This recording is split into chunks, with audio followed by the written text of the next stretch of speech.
ashaka kumva ngo Yemiyelady yandikiye Bruce no damusaba collaboration kagira ngo Yemiyelady no muhanzi woroshye. Reka nkwibutsa ko tuvugana no Yemiyelady afite miliyoni zirenga 17 simukurikira ku rubuga rwa Instagram, akagira miliyoni zirenga 2500 simukurikira ku rubuga rwa YouTube, akagira ama miliyoni menshi cyane y'ama views kuri YouTube, akagira ibihembo byinshi yatwara harimo zo bitangwa ni MTV European Music Beat Award, yabaye Best International African Music, yabaye icyo bita Best Nigerian Afrobeat Artist of the Year, ndetse aza kuba aba umuhanzi wa mbere wo muri Afrika wo muri Nigeria waje kuba yuzuza miliyoni 100 za views w'umugore mu gihe wo bita Davido ari muhanzi wari bikoze bwa mbere. Ikindi kintu uyu muhanzi yaje gukora nuko afite amanomine menshi, afite yo bita nomine muri The Head, akagira nomine mu cyo bita Grammy Award, ndetse akaba afite n'utigo twishko kuba indirimbo ze zaragiye ziza kuri Billboard 100 chart. Urumva ko bita Yemiyelady kuba yatse collaboration no bita Bruce Nodi atari ibintu byoroshye, ari umuhanzi w'icyamamare. Usibye kuba kandi uyu muhanzi nawe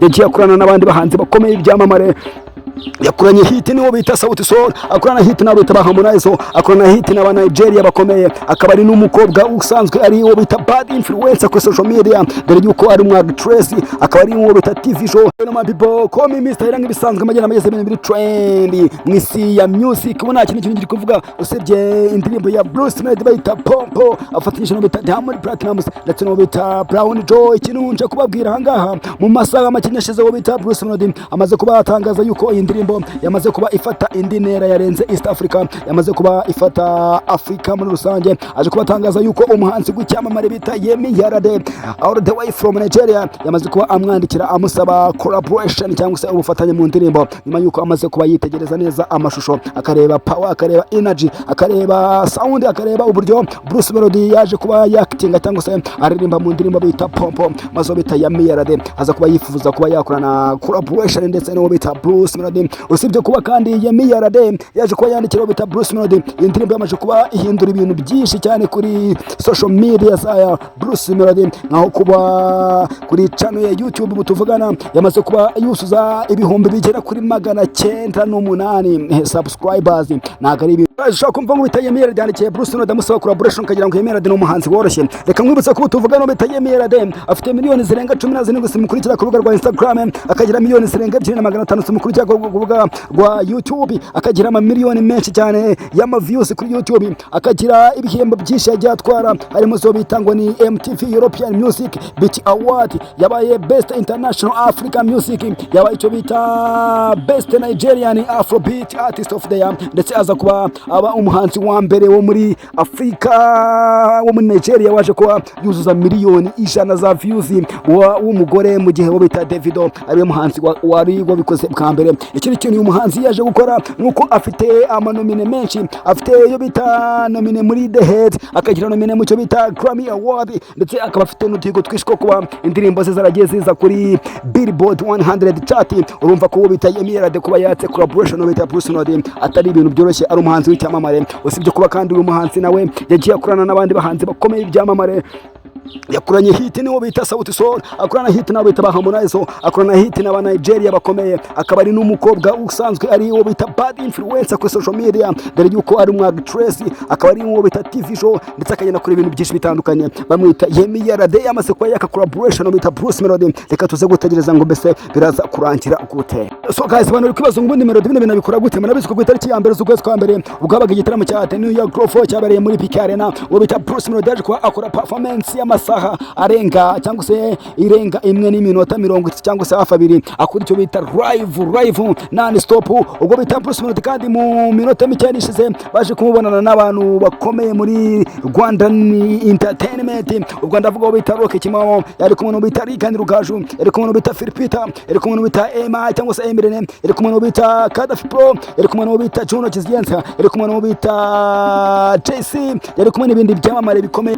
Abantu benshi bibaza ngo uyu muhungu w'Ikanombe bikora gute kwisanga ari kumwe mu gikundi n'ibyamamare cyangwa se n'abantu bakomeye muri showbiz yo mu Rwanda. Nk'urugero wo bita Emma cyangwa se Emirene ni umwe mu bantu bafite ukuboko gukomeye muri Rwandan music industry ndetse no mu zindi sectors zikomeye, dore ko nawe afite abahanzi agenda managinga. Murabazi wo bita Drokas na Vestina, murabazi yazanye niyo Bosco, murabazi yagiye afasha abahanzi benshi bagiye muca imbere ukuba afite n'igitangazamakuru gikomeye cya Empire ndetse akaza kuba ari n'umunyamakuru ukomeye ndetse umazemo igihe kinini. Abantu benshi rero bagiye bibaza ngo ni gute ubundi Bruce Melody agenda abikora gahuza n'ibyamamare byo mu Rwanda, dore yuko ari mu bantu bagiye bakomeye cyane muri industry yo mu Rwanda. So nimba urakurikiye neza indirimbo ya Bruce Melody yakoze bita Munyakazi, murabizi hari agitero aririmba akavuga ngo biragoye kumbona ndi wa peke, bivuze yuko n'ubundi nawe arabizi yuko kuba wenyine cyangwa se kuba badafite genge ari ibintu bigoranye cyane. So ushaka kwibaza ngo ubundi kugira ibi byamamare cyangwa se kugira abantu bakomeye muri showbiz bifasha iki umuhanzi, ni iki bifasha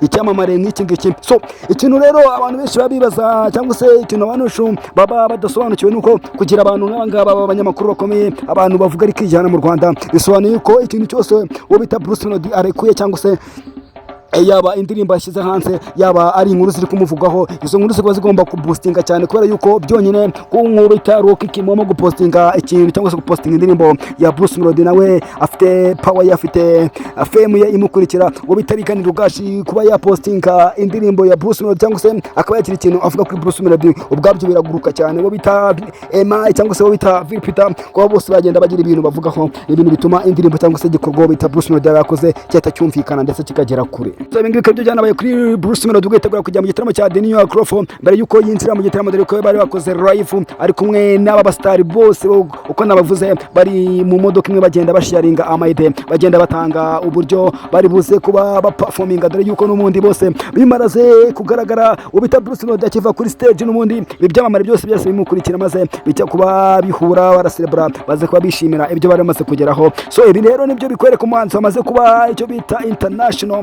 cyangwa se yamaze kuba asobanukirwa n'icyo bita international art, dore yuko ibi ngibi byarakoze ko bita Diamond Platnumz ubwo muri TZ cyangwa se muri Tanzania hari harimo ihangana rikomeye cyane hagati y'uwo bita Diamond Platnumz ndetse n'uwo bita Alikiba. Ibi kandi byarakoze muri Nigeria ko bita Wizkid ndetse n'uwo bita Davido. Ibi kandi byarakoze no ku bahanzi bakomeye b'abanyamerika. Iyo ushaka kuba international artist ushobora kuba ufite gangster cyangwa se ufite abantu bawe ba hafi bagufasha kugira ngo ugende urushaho. So ibi rero akaba byatuma bitane ubuciye muramuzi cyane, afite studio bayita Country Record yahoze ikorerwa mu bita Element ndetse na Bruce Melody akaba yahoze ari codingira. Aribyo byatumye azinduka mu gitondo yandika ubutumwa burebure kuri Instagram avuga ati hari abantu benshi cyangwa se hari abanyamakuru baje guhabwa miliyoni zigera ku 8 kugira ngo baze kuba basebya The Ben cyangwa se baze kuba bamagana ubita The Ben, baze kuba bamuvuga nabi. Akaba ariyo mpamvu muramuzi wita ngo muri team ya The Ben, ariko nanone nujya kureba neza nago ariko bimeze, kuko bita Bruce Melody yaje kuba bitangaza avuga ati ngewe ntago natereza amafaranga umuntu kugira ngo asebye mugenzi wanjye, kuko nanjye ubwanjye amafaranga ndayakeneye. Singaye ngukorera ibya pompo yamaze kuba hiti, abahanzi benshi bo muri Afrika batangiye kwifuza gukorana na Bruce Melody. Ngayo ibya The Ben na Bruce Melody, se ibyabyo bizarangira gute? Ese iby'umuziki nyarwanda byabyo bigiye guteza imbere kuba harimo amatima abiri? Mbese iby'ibingibi byo bivuga yuko hari abahanzi cyangwa se hari abanyamakuru bagenda bishyurwa kugira ngo bavuge nabi bagenzi babo, byo bizarangira gute? Wowe icyo ngubwira ni kimwe, kora subscribe hepfo mu ibara ry'umutuku kugira ngo ujye ubana nanjye umunsi ku munsi. Ngiye nyita Mr. Iranga bisanzwe, inge bayita one step show, mbagira ngo mbagezeho ibintu biri trend, ibintu bigezweho. Keep watching my video. I love you my people.